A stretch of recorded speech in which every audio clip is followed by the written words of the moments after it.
स्वागत है आपका। आप देख रहे हैं द न्यूज और मैं रानी गुप्ता आपके साथ। बड़ी खबर सामने आ रही है। आपको बता दें कि लगातार जंतर मंतर में जो पहलवान है वो प्रदर्शन कर रहे हैं और इस दौरान कई सारे राजनेता उनसे मिलने भी जा रहे हैं। जहां प्रियंका गांधी वाड्रा, पप्पू यादव मिलने गए थे, तो आज दिल्ली के सीएम अरविंद केजरीवाल भी उनसे मुलाकात करने के दौरान पहुंचे थे। इस दौरान देखने को मिला कि कैसे आम आदमी पार्टी ने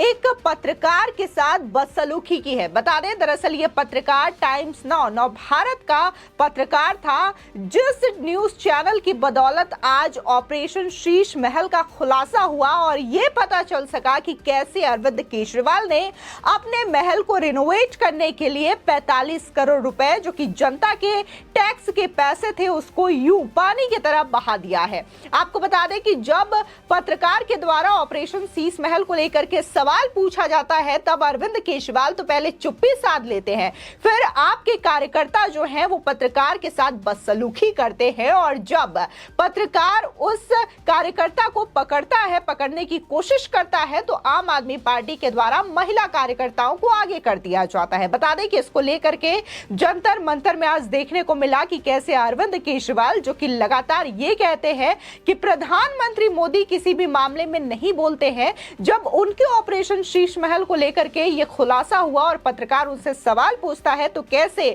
आम आदमी पार्टी गुंडई पे उतर आई और कैसे पत्रकार के साथ बदसलूकी की गई, कैसे आम आदमी पार्टी के कार्यकर्ताओं ने एक पत्रकार के साथ बदसलूकी की, इसकी तस्वीरें आज तमाम जनता टीवी से लाइव देखती हुई नजर आई है। बता दें, वहीं दूसरी ओर अरविंद केजरीवाल ने एक बार फिर से दिल्ली के जंतर मंतर में जाकर के कहीं ना कहीं केंद्र सरकार पर निशाना साधने की कोशिश की और इस दौरान एक बार फिर से मनीष सिसोदिया के समर्थन में बोलते हुए भी दिखाई दिए। बता दें कि जंतर मंतर के विजिट के बाद दरअसल अरविंद केजरीवाल एक ट्वीट करते हैं और कहते हैं कि मोदी जी ने गरीबों के बच्चों को पढ़ाने वाले को जेल में डाल दिया है और महिला खिलाड़ी का शोषण करने वाले को गले से लगा लिया। साथ ही जिस तरीके से यहां पर अरविंद केजरीवाल मनीष सिसोदिया को लेकर के ये कहना चाहते हैं कि मनीष सिसोदिया जो है वो शिक्षा मंत्री रहे और शिक्षा मंत्री को आज जेल में डाल दिया गया है। ठीक यही जो वाकया है वो उस दौरान भी देखने को मिला जब मनीष सिसोदिया की गिरफ्तारी हो जाती है, तब तमाम बच्चों से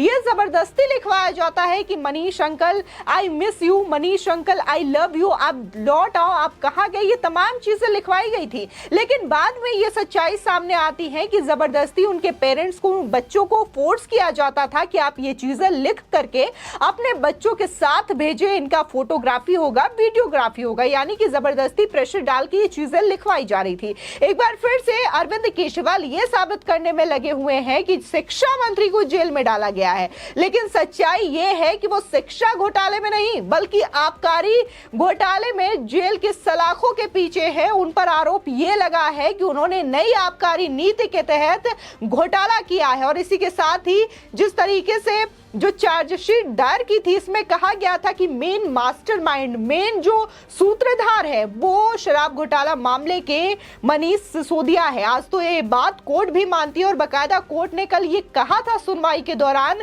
कि जो नई आबकारी नीति के तहत घोटाला हुआ है उसमें मेन मास्टरमाइंड, मुख्य सूत्रधार या यूं कहे कि मुख्य जो आर्किटेक्ट है वो दरअसल मनीष सिसोदिया है। इसके बावजूद यहां पर अरविंद केजरीवाल बचाव करते हुए दिखाई दे रहे हैं और एक बार फिर से जनता की आंखों में पर्दा डालने का काम कर रहे हैं और ये कह रहे हैं कि शिक्षा मंत्री को जेल में डाल दिया गया है। यहां पर तो जनता ने ये तक सवाल पूछा था कि जब आपने उन्हें शिक्षा मंत्री बनाया था तो शराब मंत्री बनाने की क्या आवश्यकता थी? आखिर एक बच्चे को पढ़ाने वाला व्यक्ति कैसे शराब मंत्री हो सकता है, वो कैसे शराब से जुड़ी नीतियां बना सकता है? वहीं दूसरी ओर जिस तरीके से अरविंद केजरीवाल ये सवाल पूछ रहे हैं कि महिला खिलाड़ियों का शोषण करने वालों को मोदी जी गले लगा रहे हैं, आपको बता दूं कि सुप्रीम कोर्ट ने सीधे तौर पर दिल्ली पुलिस को कहा है कि बृजभूषण शरण सिंह के खिलाफ एफआईआर दर्ज की जाए। यहां पर साफ मालूम होता है कि कोई भी किसी को बचा नहीं रहा है, बल्कि खुद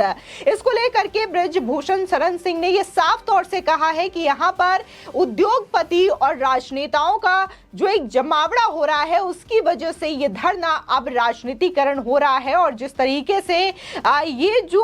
फेडरेशन का काम है उसमें अब पॉलिटिक्स पॉलिटिक्स घुसाई है जो कि बेहद हानिकारक है। लेकिन यहाँ पर अरविंद केजरीवाल पहुंचते हैं जंतर मंतर में और एक बार फिर से अपनी वही पुरानी काल्पनिक कहानी दोहराते हुए नजर आते हैं और कहते हैं कि मुझे 2-3 दिन पहले एक बुजुर्ग मेरे पास आए थे और मुझसे ये कह रहे थे कि मोदी जी ने जो किया है वो गलत किया है, आखिर इन महिला खिलाड़ियों की बातें क्यों नहीं सुनी जा रही है। इसी के साथ ही अरविंद केजरीवाल ये भी कहते हुए नजर आए कि ये जंतर मंतर जो है वो बहुत कुछ यहाँ पर हुआ है, हमने यही जंतर मंतर से शुरुआत की थी और यहीं से हमने देश की राजनीति बदल दी है और आज अगर ये खिलाड़ी यहाँ पर धरना प्रदर्शन कर रहे हैं तो ये भी खेल व्यवस्था को पूरी तरीके से बदल देंगे। आपको बता दें कि अरविंद केजरीवाल जिस आंदोलन की बात करते हैं, जिस आंदोलन को लेकर के आम आदमी पार्टी के तमाम नेता ये कहते हैं कि आम आदमी पार्टी का जन्म ही आंदोलन की कोख से हुआ है, तो आपको बता दूं कि अन्ना हजारे जो खुद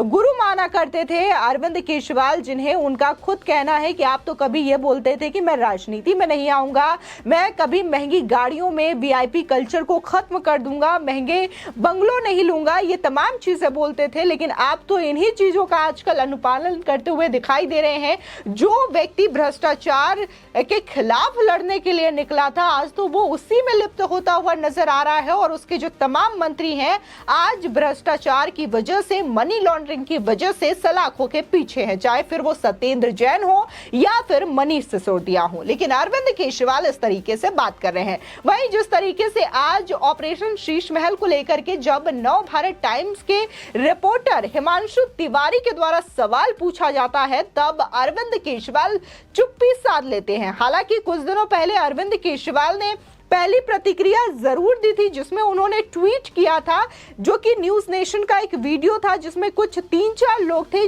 वो कहते हैं कि अगर अरविंद केजरीवाल ने घर बनवा ही लिया तो क्या गुनाह किया, अगर उन्होंने घर को रेनोवेट करा लिया और इस रेनोवेशन में 45 करोड़ लग गए तो क्या हुआ, वो दिल्ली के सीएम है, इतना भी खर्च नहीं करेंगे तो क्या करेंगे। लेकिन जब ऐसे ही तमाम न्यूज चैनल के जरिए जो दिल्ली की जनता हो या फिर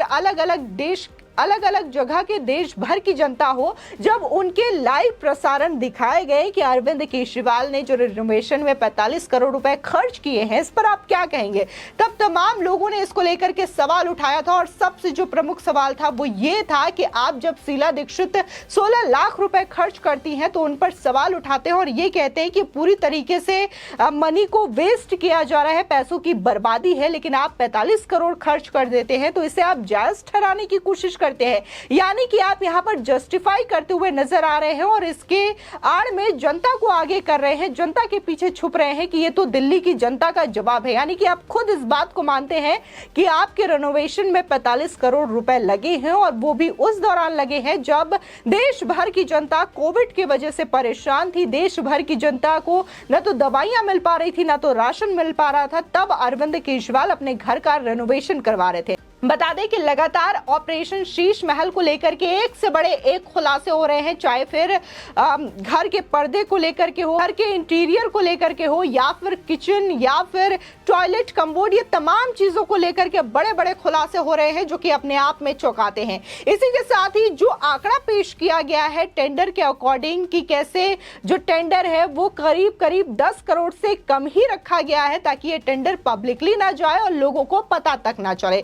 यानी कि इसमें भी करप्शन किया जा रहा है। फिलहाल जिस तरीके से अरविंद केजरीवाल के द्वारा चुप्पी साधी गई और आम आदमी पार्टी के नेताओं के द्वारा, कार्यकर्ताओं के द्वारा गुंडई दिखाई गई जंतर मंतर में, यह अपने आप में बड़ा सवाल है कि नव भारत टाइम्स के द्वारा जो खुलासा किया गया है, क्या इससे आम आदमी पार्टी डर गई है, बौखला गई है, जिसकी वजह से इस तरीके की हरकतों पर अब उतर आई है। फिलहाल इस खबर को लेकर के आपकी क्या राय है, हमारे कमेंट सेक्शन में जरूर बताएं। आगे की और भी अपडेट के लिए चैनल को सब्सक्राइब करना ना भूलें।